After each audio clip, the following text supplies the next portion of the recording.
Hey guys, this is Angela here. Thank you for joining me on Failing Successfully channel. I want to pick up on another segment of Older Women Teach the Younger Women. And this time I want to tell you all one of the, maybe two or three of the areas where I feel like now that I'll be 50 in April, I look back and I wish I would have done things different. I don't have regrets, but in this one area, I strongly do wish I would have done it differently.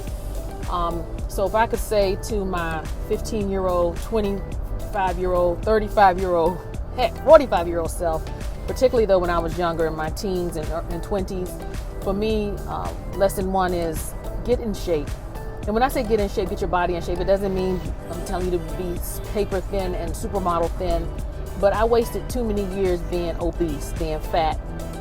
I look back at pictures now and it saddens me. A friend of mine sent me a photo of me when I believe I might have been 22, maybe 22 or 23. I know I was in graduate school, and this picture right here, it saddens me because I think about the pain that was associated with me when I was that size.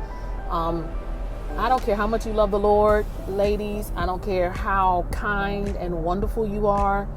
People look at the outward appearance, and many times, unfortunately, nowadays though, being size acceptance and embracing your size has gotten a whole lot better.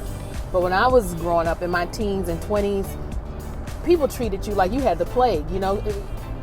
I will never forget how I have gained and lost 100 pounds numerous, maybe three times in my life, maybe 2 times. Not a full 100. Sometimes I've gained and lost 70 and whatever like that I did. But I remember one time when the first time I lost a lot of weight, and I had read this book called Help Lord, the Devil Wants Me Fat. And it talked about how you fast to break the stronghold of food in your life.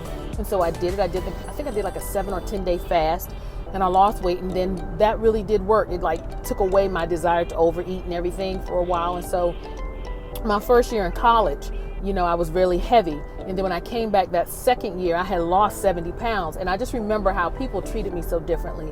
But then I do remember, and by being treated differently, for me, it was not flattering. For me, it was overwhelming. And for me, it was also almost like a gut punch where I was like, oh, now that I've lost weight, I'm worthy to have attention. I'm worthy to be treated like a female, a woman with attention. Oh, I'm worthy for men to hold the door for me only because I've shed pounds, I've shed fat. And so for me, it was not flattering. For me, actually, it was very the opposite.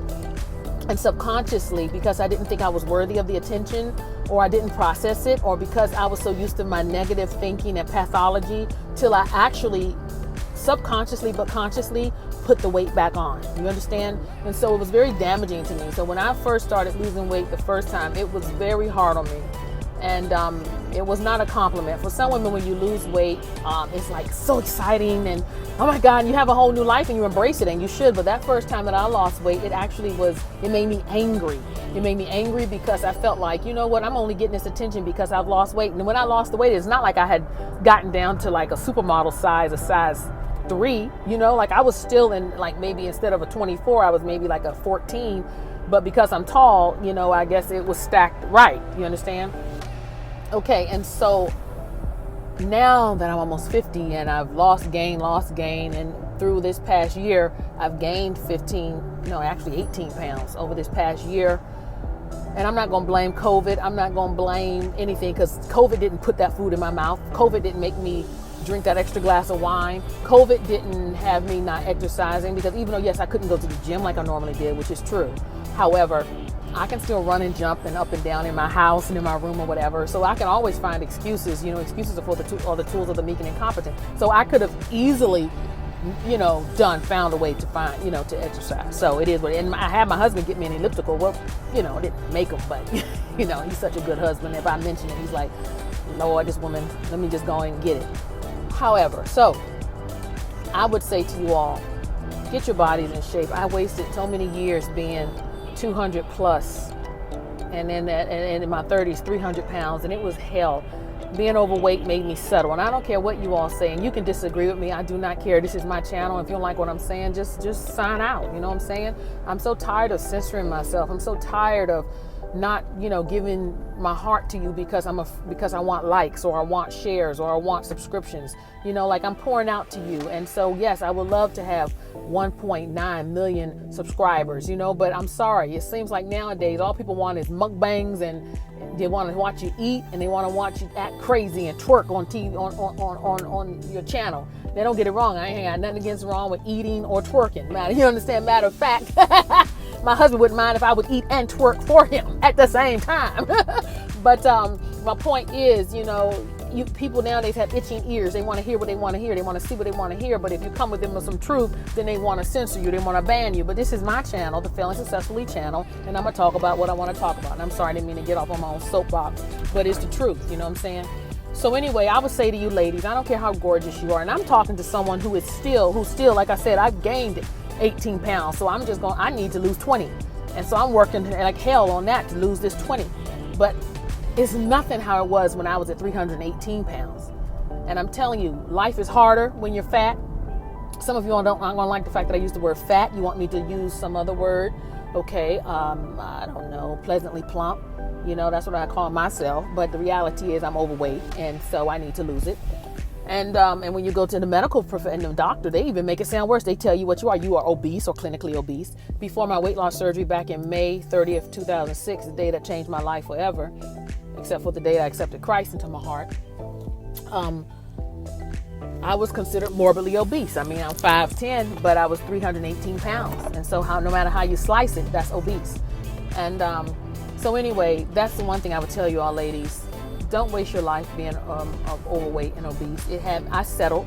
Many of you all, maybe you don't have settled, maybe, but I noticed fat, obesity in a woman, it can rob you of a lot of things. It can rob you of your years of getting a mate.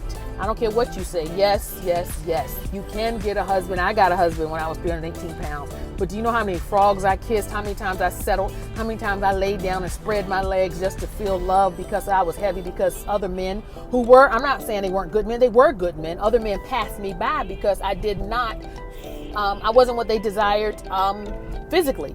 And that's not no fault of theirs, because there's nothing wrong with a man having a preference. So I'm not sitting here bashing men. If they didn't want a fat woman, okay, I can dig that, because quiet is kept. I don't want no fat, obese man. You understand? But a lot of times as women, we will overlook that if that man is sweet, if that man is kind, if that man treats us like a queen. You understand? So men are more sight driven. So I'm not going to be pissed off with those men because they were like, because I've had many men when I was younger and heavier say to me, well, you're beautiful, but you're just too fat. You understand? And so, I mean, I can only appreciate their honesty. It hurt me at the time, but it is what it is. You understand? A second area that I would really encourage you women to not waste your time is as far as with your finances. I didn't understand money, particularly and unfortunately, but as an African American in my house growing up, money's investing wasn't discussed. Of course they would say save your money, put it in a bank, but nowadays to draw interest in a bank, you're not going to draw hardly any money, So talking about investing wasn't something, unfortunately, that we knew or things like that. So I would really tell you all to seek out that. But my biggest area right now, ladies, is just get in shape. And you're not doing it for a man. Do it for yourself. Because when you feel good, you look good. I look at some of the women on TV, the women who are meteorologists and journalists, and they're stunning. I'm not saying they're not all a size 2 or 3, but I'm going to tell you the straight up, hard, honest facts. You're not going to see a 300-pound female, a 300-pound woman meteorologist. You're not going to see it. Now, these men on TV, if you want to be on television and do things like that, unfortunately, they discriminate. And it sucks. It sucks like hell, but it is what it is. There's so many times I turn on the news and I see these beautiful women, local news, whatever. And their bodies is nice. They look amazing. And then you look at the men doing the news and doing the sports. You look at them like, what kind of Oompa Loompa fat son of a gun is this? You understand what I'm saying? But it is what society is, and it's awful. It's awful. And if we have not been able to change society and their views of women by now, quiet as it's kept, we probably won't.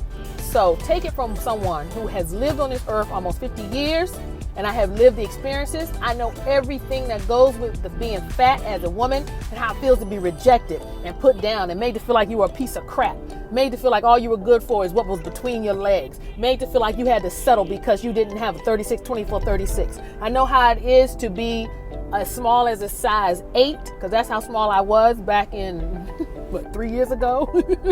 And I know how it is to be up to size 26, 28, because that's where I was back in 2006. So ladies, if you please listen to me, Auntie Angie. I don't have no problem with you younger girls calling me auntie. Matter of fact, I see it as I have lived, and I'm here to help you. I can't stand these women who talking about, don't call me auntie, don't call me, well, heifer, you go through things. It's a term of endearment. It's a term of endearment for someone to call me an 18-year-old, 15-year-old, or 25-year-old, say, mommy, auntie, teach me. I love that. I love it. I hope and pray that I can live another 50 years so you can call me mama, grandma, nana. You understand? So look, thank you all for tuning in, ladies. I just want to give you pearls that help me, and that so you don't have to sit back one day when you're almost 50 and say, damn, I wasted time. I should have done this differently, but I'm here to just encourage you. Please, if you like, share, and subscribe to my channel, I really appreciate it. And be blessed. Talk to you soon. Bye-bye.